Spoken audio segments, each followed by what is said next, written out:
নম্বর ওয়ার্ডের বাবা সিদ্ধেশ্বর শিবালয় মন্দিরে তমলুকের সাংসদ দিব্যেন্দু অধিকারী সকাল সকাল পুজো দিয়ে আসার পর সাংবাদিকদের মুখোমুখি হয়ে কি বললেন শুনে নেব। কাঁথি পৌরসভার 17 নম্বর ওয়ার্ডের বাবা সিদ্ধেশ্বর শিবালয় মন্দিরে তমলুকের সাংসদ দিব্যেন্দু অধিকারী সকাল সকাল পুজো ছাড়লেন। পুজো দিয়ে বেরিয়ে আসার পরে সাংবাদিকদের মুখোমুখি হয়ে কি বললেন শুনুন।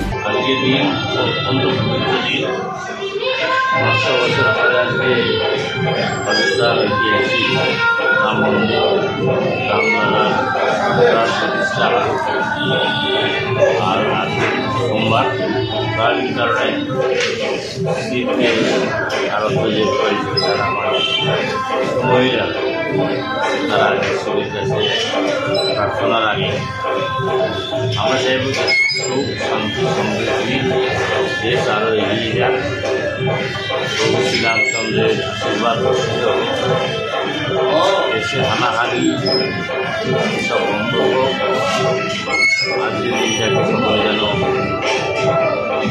মর্যাদার সঙ্গে পালন করে কামনা রাখবো। প্রভু রামচন্দ্র ভগবান শ্রী সকলেই যেন আমাদের দেশকে আরও সমৃদ্ধ দেশের মানুষকে এগিয়ে নিয়ে থাকে।